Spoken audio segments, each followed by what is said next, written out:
함께 교독하시도록 하겠습니다. 사도행전 20장 1절부터 6절까지의 말씀입니다. 제가 먼저 1절 읽겠습니다. 소요가 그침에 바울은 제자들을 불러 권한 후에 작별하고 떠나 마게도니아로 가니라. 그 지방으로 다녀가며 여러 말로 제자들에게 권하고 헬라에 이르러 거기서 석 달 동안 있다가 배 타고 수리아로 가고자 할 그때에 유대인들이 자기를 해하려고 공모함으로 마게도니아를 거쳐 돌아가기로 작정하니 아시아까지 함께 가는 자는 베레아 사람 브로의 아들 소바더와 데살로니가 사람 아리스다고와 세군도와 더베 사람 가이오와 및 디모데와 아시아 사람 두기고와 드로비모라. 네, 5절. 네. 그들은 먼저 가서 드로아에서 우리를 기다리더라. 우리는 무교절 후에 빌립보에서 배로 떠나 닷새만에 드로아에 있는 그들에게 가서 이레를 머무니라. 아멘. 자리에 앉겠습니다. 여러분, 인생을 살다 보면 우리의 신앙과 인생이 충돌할 때가 있습니다. 우리가 알고 있는 신앙의 원리들, 신앙의 법칙들로 지금 나의 삶을 바라볼 때 둘 중에 하나는 틀린 거인 경우들이 상당히 많이 있습니다. 저 같은 경우에는 많은 분들이 공감하실 것 같은데, 저 같은 경우에는 이런 충돌이 항상 있었어요. 하나님이 전능하시고 하나님이 나를 사랑하시는데 그 두 가지가 사실이라면 지금 내 삶은 왜 이럴까? 이런 고민들을 상당히 많이 했습니다. 왜냐하면 내 인생은 내 뜻대로 되지 않아요. 내 인생은 내가 원하는 대로, 내가 힘쓰는 대로 내 인생이 풀리지가 않는 거예요. 뭔가 내 인생이 내가 힘쓰는 대로 그래도 약간 50% 확률로는 움직였으면 좋겠는데, 정말 저 같은 경우에는 내가 원하는 것만 다 피해가는 느낌이 많이 들었어요. 그래서 내 인생은 왜 이럴까? 도대체 하나님이 나를 사랑하시고 하나님이 전능하실진데 그렇다면 내 인생은 왜 이렇게 내 뜻대로 되는 게 이토록 없는 건가? 라는 고민을 굉장히 많이 했습니다. 그래서 여러분, 결론부터 얘기하자면 이유는 딱 하나예요. 내가 원하는 내 인생과 하나님이 원하는 내 인생이 다르기 때문입니다. 그래서 우리의 인생 가운데 우리의 추구와 하나님의 추구는 끊임없이 충돌할 때가 있습니다. 그래서 여러분, 인생을 살아갈 때 가장 좋은 꿀팁은 뭐냐면요, 하나님의 마음이 내 마음이 되는 거, 그게 가장 충돌이 적고 가장 갈등이 적은 그런 인생을 살아가는 방법이 아닐까 생각을 해봅니다. 그래서 내 인생대로, 내 마음대로 내 인생을 인도하려고 노력하다 보면요, 우리는 자연스럽게 어디에 포커스가 맞춰지냐면요, 어떤 업적, 또 어떤 성공과 실패, 여기에 굉장히 포커스가 많이 맞춰져요. 이거 시험 합격해야 된다. 대학은 여기 가야 된다. 직업은 이거여야 한다. 이런 업적들 있잖아요. 그리고 도전, 성공, 실패, 이런 게 우리 인생에서 굉장히 결정적인 역할을 할 것이다. 그리고 하는 것처럼 느껴질 때가 굉장히 많이 있어요. 그런데 여러분, 성경을 한번 자세히 읽어보세요. 성경을 자세히 읽어보면요, 하나님은요, 그 사건 자체보다는요, 다른 부분에 관심이 있으신 경우들이 굉장히 많이 있습니다. 오늘 우리에게 주신 말씀을 통해서 하나님이 벌써 띄우면 안 되는데 잠깐만요. 오늘 우리에게 주신 말씀을 통해서 하나님이 우리 인생에 도대체 어떤 부분을 관심 있어 하시는지, 하나님이 포커스를 맞추고 계신 그 부분은 어디며 우리도 어떤 곳에 관심을 두는 것이 하나님이 원하시는 것인지 우리 함께 살펴볼 수 있으면 좋겠습니다.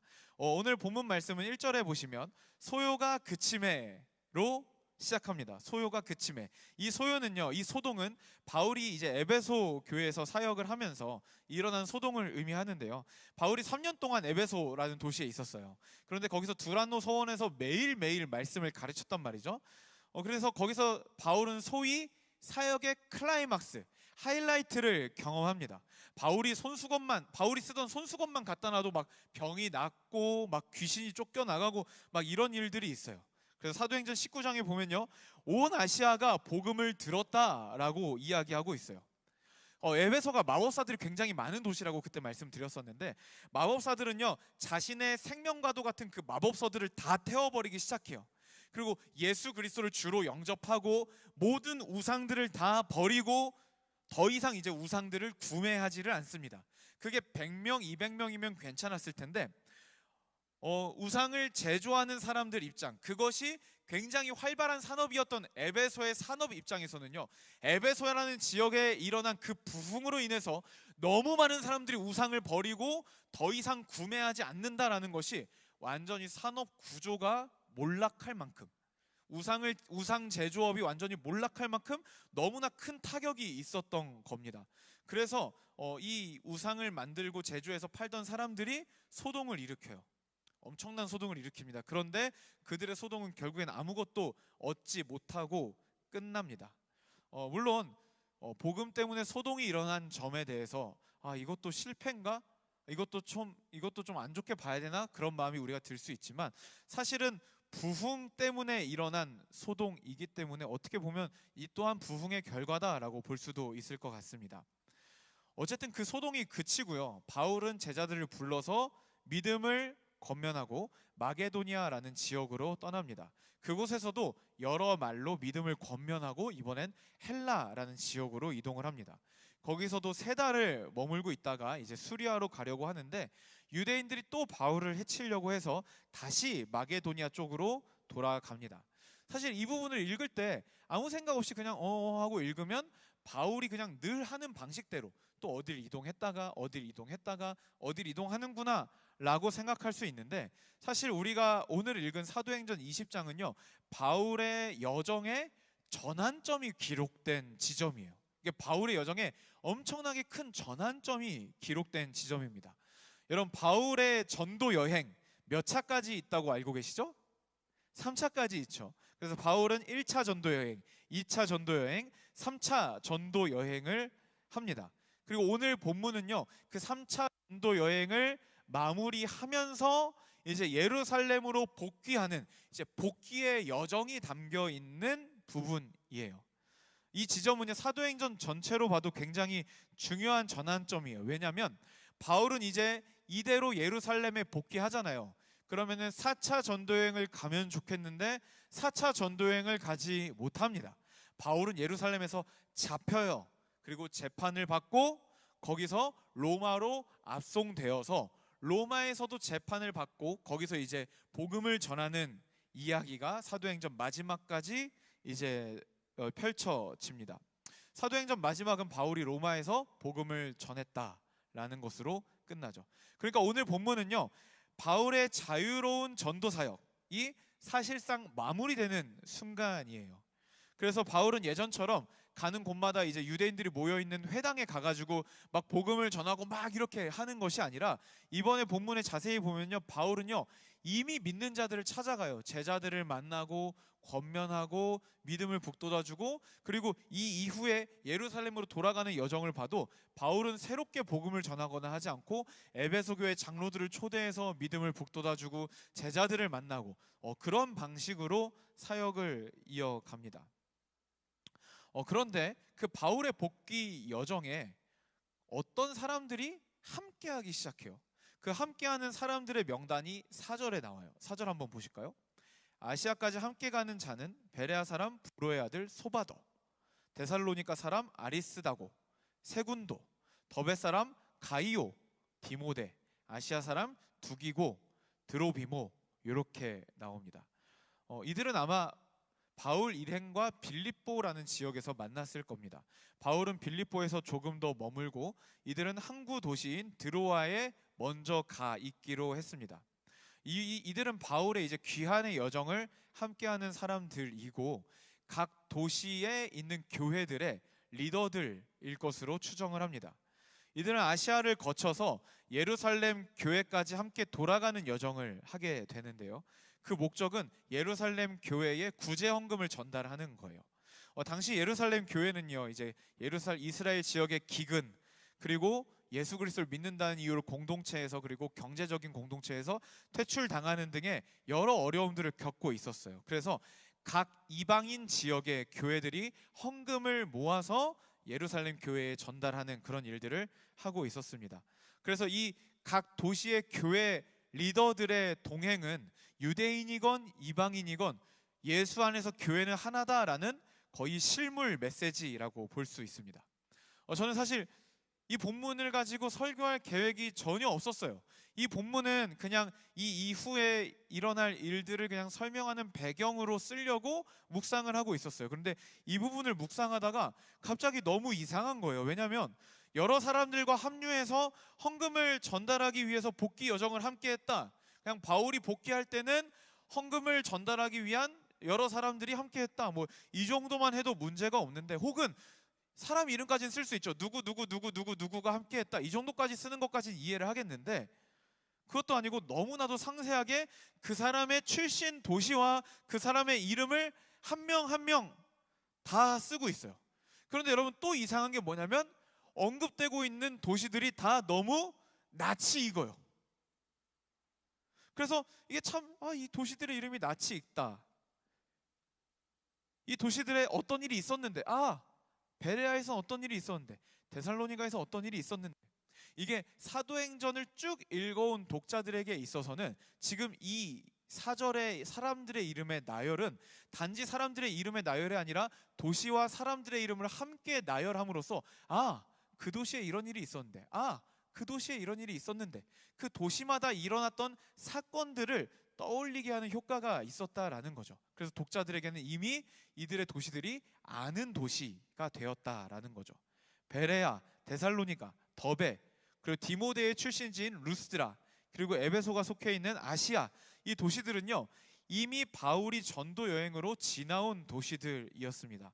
각 도시들에서 어떤 일들이 있었는지 한 번씩만 다시 살펴보면요, 보이나요? 1번이 베레아인데요, 베레아 출신 소바더를 설명하고 있죠. 베레아는요 바울이 2차 전도 여행 중에 데살로니가에서 핍박을 굉장히 심하게 받아요.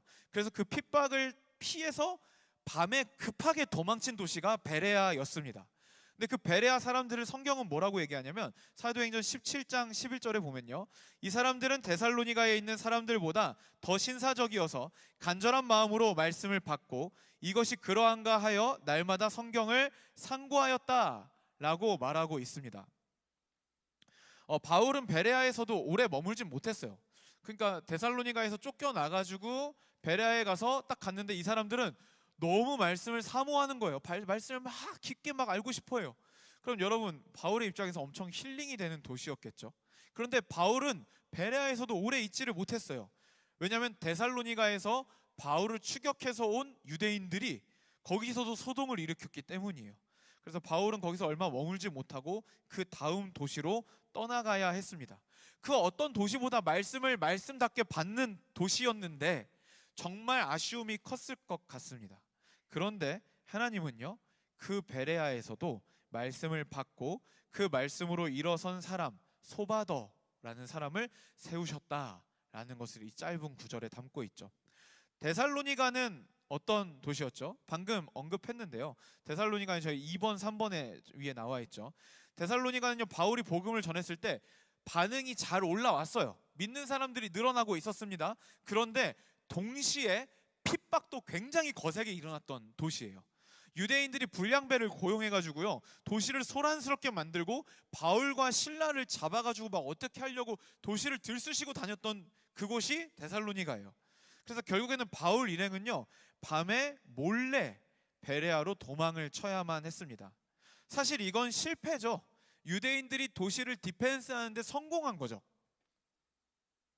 하지만 하나님은 그 짧은 사역의 기간 가운데, 그 짧은 기간에도 불구하고 그곳에 교회를 세우시고 훗날 바울의 마지막 귀한 여정을 함께할 아리스다고와 세군도라는 믿음의 사람들을 하나님은 세워내셨다라는 것이 이 짧은 구절에 나와 있는 메시지입니다. 더베는 어떤 곳이죠? 더베는 저기 맨 저쪽에 초록색에 있죠. 4번 더베. 더베는요 바울의 1차 전도 여행의 마지막 도시였습니다. 앞선 루스드라에서 바울이 돌에 맞아서 죽은 줄 알고 루스드라 사람들이 바울을 성 밖으로 버리거든요. 죽은 줄 알고 시체를 처리한 거죠. 근데 바울이 안 죽었어요. 그래서 일어나서 더베로 들어가서 복음을 전했습니다. 바울이 생명을 잃을 위기의 순간에서도 포기하지 않고 내딛었던 그 한 발자국의 걸음, 그것이 더베였어요. 근데 그 더베에서 열매로 나타난 그 사람이 바로 가이오라고 오늘 4절 말씀이 소개하고 있습니다. 그리고 나서 디모데는 지역 없이 그냥 나오는데 워낙 유명해서 그냥 나왔지만 디모데의 지역은 루스드라입니다. 루스드라는요, 바울이 방금 말했던 것처럼 돌에 맞아서 죽을 뻔한 그 도시예요. 사람들이 바울을 성 밖으로 끌어내고 돌로 쳐서 죽은 줄 알았던 곳입니다. 하지만 하나님은 가장 끔찍한 일을 경험한 그곳에서 바울의 가장 친밀한 동역자, 영적으로 믿음의 참 아들이라고 바울이 고백하는 가장 친밀한 동역자인 디모데를 그 루스드라에서 세워내셨다라는 거죠. 아시아 사람 두기고와 드로비모도 소개되고 있습니다. 이 두 사람은요, 아시아 중에서도 아마도 에베소 지역에서 세워진 동역자일 겁니다. 에베소는 바울이 3년 동안 사역한 지역이라고 말씀을 드렸고, 병든 자가 고침을 받고 마술책이 불타고 온 도시가 흔들리는 놀라운 부흥이 일어났던 곳입니다. 동시에 아데미 신전을 중심으로 한 거대한 폭동도 일어났었죠. 사람들은 그 부흥과 그 폭동을 기억하고 있을 거예요. 그런데 하나님이 기억하신 것은 그 사건들 속에서 두기고와 드로비모가 믿음으로 세워져 있었다라는 것을 하나님은 기억하고 계셨던 겁니다. 여러분, 사도행전의 저자이신 성령님과 그리고 기록자이신 누가는요, 지금 이 타이밍이 바울의 전도 여행의 마지막 여정이라는 것을 너무나도 잘 알고 있어요. 그럼 여러분, 바울의 전도 여정의 마지막, 이제 복귀할 때 여러분들이 바울의 그간의 사역을 정리해 준다면, 업적을 남겨준다면 여러분 뭘 적어주시겠습니까?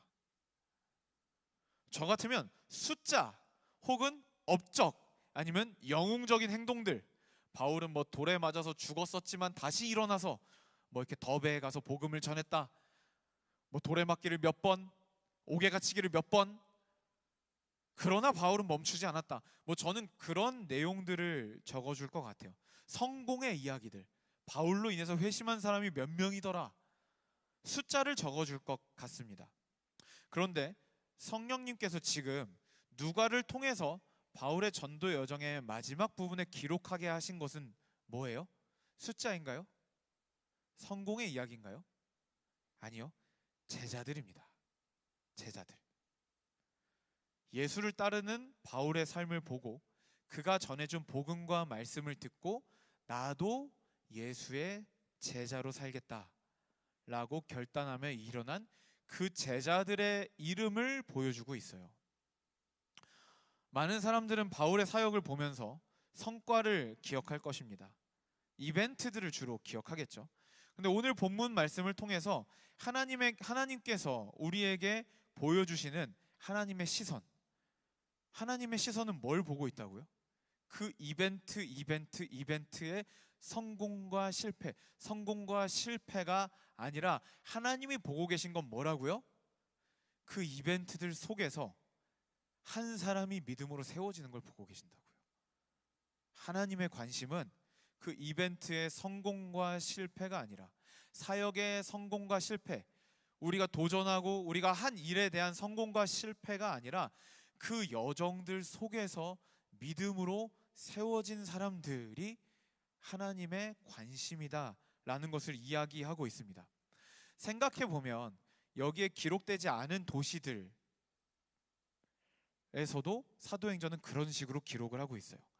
사건들이 나열되지만 성경의 포인트는 언제나 그 사건으로 세워진 사람이었어요. 빌립보에서는 감옥에 갇혀버렸죠. 그런데 그 감옥에 갇힌 덕분에 간수의 가족들이 구원받는 일이 일어났죠. 사도행전 7장에서는요, 스데반이 순교를 했죠. 그런데 스데반의 순교와 함께 시작된 엄청난 박해, 그 박해 때문에 예루살렘 성도들이 다 흩어졌거든요. 근데 성경은 거기서도 뭘 기록하는지 알아요? 흩어진 성도들이 복음을 전해서 사마리아 땅이 구원을 받았다. 사마리아 땅이 놀랍도록 큰 기쁨을 소유하게 됐다라는 것을 성경은 이야기하고 있습니다. 빌립은 에디오피아 내시를 세우게 됐고요. 베드로는 성령을 받은 첫 이방인 고넬료를 세우고 바나바는 바울을 세웠다. 사실 사도행전 보면 놀라운 이야기들이 많이 기록되어 있기 때문에 우리는 사도행전의 중심이 사건과 사건과 사건인 것처럼 보이지만 사실은 사도행전의 중심은요, 사람이 사람을 세우는 이야기입니다. 사람이 또 다른 사람을 세우는 이야기예요. 뭐 속에서요? 사건과 사건 속에서요. 시간과 시간 속에서요. 그 속에서 사람을 세우는 이야기, 이게 바로 사도행전의 이야기입니다. 여러분, 이거는 사도행전에서만 그런 게 아니에요. 여러분, 예수님이 뭘 남기셨습니까? 12제자죠. 12제자. 여러분, 하나님은 그렇게 여러 사건들 속에서 우리를 세워나가고 계십니다. 우리는 지금 당장 내 앞에 어떤 일, 그것에 성공과 실패가 전부일 때가 너무 많아요. 그렇죠? 그런데 하나님의 관심은 뭐라고요? 그 일들 속에서 하나님은 우리가 더욱더 믿음으로 자라나고 세워지는 것에 하나님은 더 관심이 있으시다라는 거예요. 그래서 오늘 말씀을 받아들이면서, 오늘 말씀을 받으면서 우리가 취해야 할 태도는 뭐냐면요, 이 사건과 사건들, 성공과 실패들, 이 수많은 우리 삶에 찾아오는 일들 속에서 우리도 하나님의 시선으로 우리를 바라볼 필요가 있다는 겁니다. 어떤 사람은요, 내 앞에 찾아온 그 일, 그 일의 성공, 그 일의 실패가 내 인생의 전부가 되는 사람들이 있습니다. 그래서 내가 원하는 방향과 다른 일로 그 일이 마무리가 됐을 때는요, 시험 들어요. 하나님도 막 믿기 싫어지고 막 떠나고 싶어지고 막 그래요. 그런데 여러분, 하나님이 바라보시는 건 뭐라고요? 그 사건들 속에서 믿음으로 자라나고 있는 우리라는 거예요. 이게 하나님의 시선이라는 겁니다. 로마서 8장 29절에 보면요, 이런 말씀이 있습니다. 하나님이 미리 아신 자들을 또한 그 아들의 형상을 본받게 하기 위하여 미리 정하셨으니 이는 그로 많은 형제 중에서 맏아들이 되게 하려 하심이라. 아멘. 하나님이 어떤 목적을 가지고 계신다고요? 그 아들의 형상을 본받게 하기 위하여 미리 우리를 택하셨다라고 이야기하고 있습니다. 여러분, 하나님이 우리의 인생을 바라보시면서 우리와 똑같은 목적을 가지고 계시면 참 좋겠죠. 여러분들의 인생을 향한 여러분들의 목적은 뭐죠? 쉽게 말하면 등 따숩고 배부른 거 아닙니까? 고생 덜 하는 거, 덜 아픈 거, 덜 힘든 거, 좀 더 많이 누리는 거, 이게 아마 인간의 본능적인 자기 삶을 향한 목적일 거예요. 근데 만약에 하나님도 나와 똑같은 목적으로 내 인생을 대하셨다면, 그럼 여러분, 우리 인생의 대부분의 고난은 찾아오지 않았을 겁니다. 근데 문제는 뭐냐면요, 내 인생을 바라보시는 하나님의 목적은 뭐라고요? 그 아들의 형상을 본받는 겁니다. 예수님 닮는 겁니다. 예수님 닮은 모습으로 변하고 자라나는 거예요. 근데 여러분, 생각해 보세요. 우리 가만히 딱 두면 자기 혼자 막 자아 성찰이 겁나 잘 돼가지고, 아, 나 예수님 닮아가야 돼 하면서 계속 자기를 채찍질하고 계속해서 정말 변하는 사람들이 있나요? 물론 여러분, 계속해서 변하는 사람들이 있을 수 있죠. 그런데 그런 사람들도 정작 진짜 깨져야 되는 그 코어 욕심, 코어 자존심, 내려놓지 못한 한 가지, 그거는요 여러분, 죽었다 깨어나도 자기 힘으로 내려놓을 수가 없어요. 그건 절대로 바뀔 수가 없어요. 우리 힘으로. 그래서 하나님은 우리 삶에 많은 일들을 허락하십니다. 여러분, 한번 얼마 살지 않은 여러분들의 인생을 한번 돌아보면 좋겠어요. 여러분들의 인생이 만약에 정말 여러분 뜻대로 여태까지 되어 왔다면, 얼마나 밥맛이었을까요? 얼만큼 교만했을까요? 얼만큼 연약한 사람들을 정죄하고 있었을까요? 얼만큼 자기를 의지하고 있었을까요? 지금보다 10분의 1도 하나님 의지하지 않았을걸요?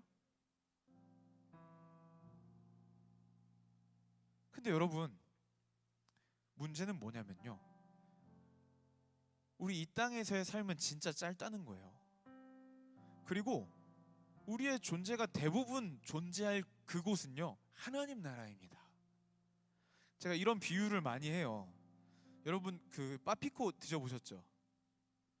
정말 많이, 이제는 더 이상 쓸 수 없는 비유가 된 것 같아요. 너무 많이 써가지고. 빠피코 드셔보셨죠? 근데 빠피코를 드실 때 여러분 위에 꼬다리를 떼서 먹죠? 그거 버리는 사람은 안 돼요. 그거는 우리 그 재벌들도 먹는 게 국룰이에요. 그거는 먹는데 꼬다리를 딱 뜯었어요. 근데 여러분, 언제나 그 꼬다리가 검은색 초코로 가득 차 있던가요? 아니죠. 어쩔 때는 거의 초코가 안 남아있죠. 비어있죠. 그래서 여러분, 그 초코를, 꼬다리를 딱 땄는데 옆에 친구는 꼬다리가 가득 차 있고 내 건 꼬다리가 비어 있어요. 그것 때문에 혹시 불쾌하거나 기분이 나쁘거나 빠피코 본사에 전화를 하거나 하신 분 계세요? 없죠? 그게 이 땅에서의 우리 인생입니다. 불공평할 수 있어요. 힘들 수 있어요. 근데 여러분, 그 잠깐이 이 땅에서 우리 인생이에요.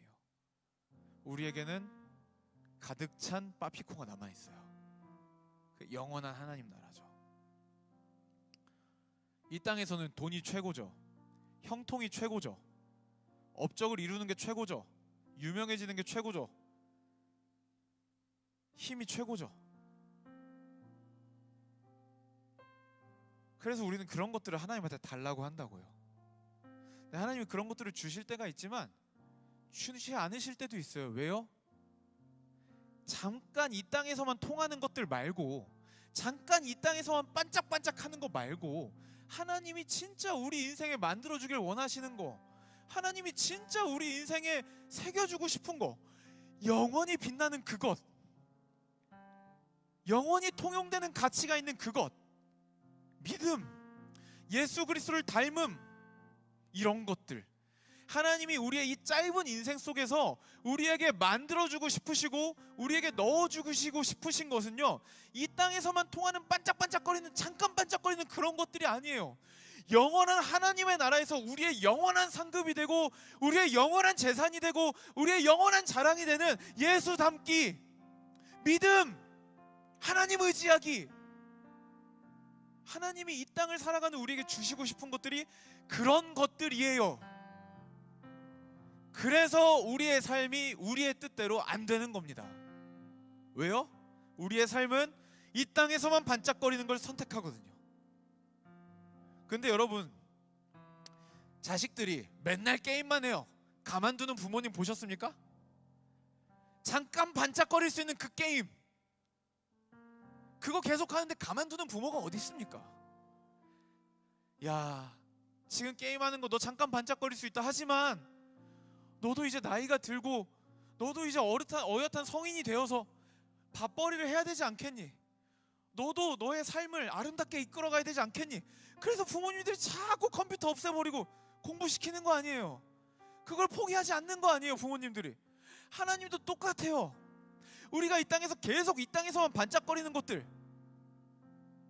그것만 붙들고 살아가니까 하나님 우리의 삶을 포기하지 않고 여러 사건들을 허락하십니다. 그래서 이것이 우리의 소망이 아니구나, 하나님 의지해야겠구나, 하나님 붙들어야겠구나,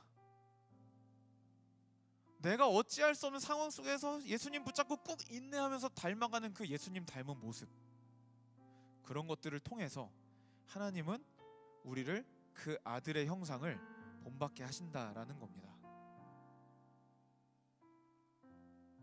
여러분, 사건은 지나갑니다. 고난도, 기쁨도, 행복도 다 지나갑니다. 그러니까 거기에 너무 많은 관심을 두지 말자고요. 우리가 더 관심을 두어야 할 건 하나님과 같은 시선입니다.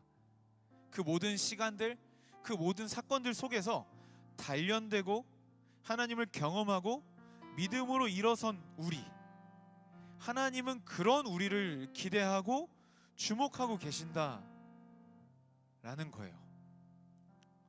오늘 참 했던 얘기를 많이 하게 되는데, 저에게는 코로나 시기가 참 사역의 위기였어요. 진짜 이제 와서 말하지만 거의 매일 머리 쥐어뜯고 막 울고 소리 지르고 막 그랬던 것 같아요. 근데 그 코로나 시기가 정말 힘들었거든요.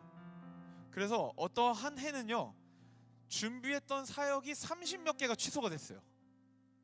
그러니까 30몇 개의 사역이, 제가 그때 고등부 사역하고 있었는데 30몇 개의 사역이 취소가 된 거예요. 그러니까 코로나 시기니까 이렇게 하자 했는데 갑자기 막 5인 이상 집합금주였는데 갑자기 4인 이상 집합금주로 바뀌어갖고 취소되고.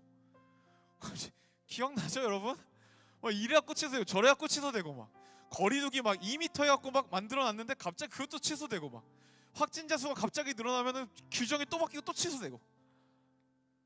그래서 막 나라 규정은 이런데 막 갑자기 막 교회 규정이 더 빡세져서 취소되고, 막 와 진짜 미치겠더라고요. 정신병 오겠더라고요 막. 근데 그때 44기가 고3이었어요 44기가 고3이었는데 그때 이제 코로나 시기에 선생님들이 참 고등부 선생님들이 참 고생을 많이 했어가지고 제가 44기들에게 부탁을 했어요. 아니 그냥 그때 모든 그 44기, 45기, 46기가 있었겠죠 고등부에. 부탁을 했어요. 선생님들한테 편지 한 통씩만 써와라. 내일이 우리 마지막 예배인데 편지 한 통씩만 써다 주라. 광고 시간에 부탁을 했어요. 그래서 우리 착한 우리 44기, 45기, 46기들이 편지를 써왔습니다. 근데 정말 너무 고맙게도 저한테도 편지를 써온 거예요. 사실 기대 안 했거든요. 근데 편지를 써왔고 그때 편지 되게 많이 받았어요. 10 몇 통 받은 것 같아요. 너무 기뻤어요. 그래갖고 제가 사실 그 편지 너무 좋아해가지고 스승의 날 때 막 선물 이런 거 주지 마시고 편지 주시면 전 침 흘립니다. 저 편지 좋아해요, 편지. 네. 그래서 아무튼 너무 좋아해갖고 집에 가서 읽었는데 사실 그때 너무 힘들었거든요, 제가. 그러니까 몸도 그때 막 심장이 많이 망가진 상태였고, 지금은 다 나았어요. 완전히 나았어요. 근데 심장이 너무 많이 망가져서 하루하루 헐떡거리면서 살고 있었고, 근데 좀 정신적으로도 약을 먹고 있는 상태였어요. 그때 너무 힘들었어요. 그래서 진짜 코로나가 끝나든지 내 사역이 끝나든지 둘 중에 하나만 됐으면 좋겠다, 그런 생각하고 있었거든요. 한 해 사역을 돌아볼 때 다 실패였어요. 실패. 그래갖고 그 어느 때보다 막 자존감은 바닥이고, 막 사역자로서의 그런 자긍심 막 바닥이고, 막 너무 힘들었거든요. 그래서 그 해는 정말 제 인생에서 지워버리고 싶은 해였습니다. 근데 우리 사랑하는 고딩들이 편지를 써서 줬는데요, 와 너무 신기한 거예요. 나는 내 사역은, 고등부의 사역은 실패하고 있는데 정말 신기한 게 애들이 자라났어요. 애들이 컸어요. 성장을 했더라고요. 그 중에서 너무 인상 깊어서 여러 번 읽은 편지가 있는데, 한 친구가, 사실 저는 별 생각 없이 그냥 포기하는 걸 원래 잘 못해가지고 계속 도전한 건데, 그 친구는 그걸 되게 좋게 생각했더라고요. 우리를 향한 사랑이구나라고 해석을 했어요, 그 친구는. 그래서 목사님이 계속되는 취소와 실패 속에서도 어떻게든지 다시 일으켜 보려고 하고 다시 뭔가를 하는 그 모습을 보면서, 그걸 보면서 하나님의 사랑을 느꼈대요. 하나님의 사랑이 나한테 저렇겠구나. 진짜 꿈보다 해몽이죠. 근데 내 실패가, 나는 계속해서 실패를 했는데 내 실패가 그 아이에게 하나님의 사랑을 진하게 경험시키는 통로가 된 거예요. 내 실패가. 그게 너무 충격이었어요. 그러면은 그거는 실패인데 실패가 아닌 거야. 그건 실패인데 성공인 거잖아요. 그렇죠? 이 자리에 우리 순장님들 많이 계시죠? 어떤 해는, 어떤 학기는 정말 멋있게 순장을 할 수도 있고요. 어떤 학기는 내 삶이, 내 코가 석자여서 정말 막 순장했다고 하기에도 민망할 정도로 막 그런 해가 있어요. 그런 학기가 있습니다. 근데 여러분, 정말 신기한 건 하나님은요, 그 모든 시간 속에서 영혼을 세우고 계세요. 나의 실패가 하나님의 실패가 아니라는 거예요. 여러분, 우리는 앞으로도 삶을 계속 살아갈 겁니다. 시간은 흘러갈 겁니다. 그리고 그 시간들 속에서 우리가 원하는 일, 원하지 않는 일이 계속해서 찾아올 겁니다. 여기서 여러분, 지금처럼 계속 일희일비하고 내가 원하는 일이 일어났을 때는 하나님 찬양하고 내가 원하지 않는 일이 일어났을 때는 하나님 막 미워요, 막 저주하고, 여러분 이거는요 이제 그만했으면 좋겠어요. 왜냐하면 이제 이 말씀을 들었잖아요. 여러분, 하나님의 의도를 알아버렸잖아요. 하나님은 그 모든 시간들, 그 모든 사건들 통해서 우리의 믿음을 일으키기를 원하세요. 우리가 그 아들을 닮아가길 원하세요. 왜요? 그게 영원한 나라에서 가장 유익한 거기 때문에. 이해가 되세요? 그래서 여러분, 때로는 이해할 수 없는 고난, 납득할 수 없는 고난, 내가 뭘 잘못했어요? 라고 아무리 물어봐도 아무런 대답도 오지 않는 그런 어려움들, 우리에게 찾아올 수 있습니다. 하지만 여러분, 그때도 선하신 하나님을 붙들고 견디는 거예요. 하나님, 내가 내 인생을 인도하였으면 이미 망가져 버렸을 인생, 당신의 선하심이 인도하지 않으셨습니까? 지금 이 실패도, 지금 이 아픔도 당신의 손 안에 있음을 내가 믿습니다. 그 믿음을 잃지 않기 위해서 발버둥치고, 그 믿음을 잃지 않기 위해서 발버둥치면서 계속 믿음을 고백해 드리는 거, 그게 고난 앞에서 우리가 할 일입니다. 사랑하는 여러분, 우리 하나님의 시선으로 우리의 삶을 조명합시다. 사건 하나하나에 일희일비하지 마시고 그 사건들 속에서 우리를 키워나가시는 하나님의 마음을 우리도 품읍시다. 그래서 고백합시다. 하나님, 내가 이 사건들을, 이 시간들을 통해서 더욱더 주님을 가까이 하게 해주십시오. 주님, 이 고난, 이 아픔 피할 수 없다면 이것들을 통해서 내 주님 더 사랑하게 해주십시오. 이러한 관점으로 우리의 삶을 바라보시고 또 이끌어 나가시기를 주님의 이름으로 축복합니다.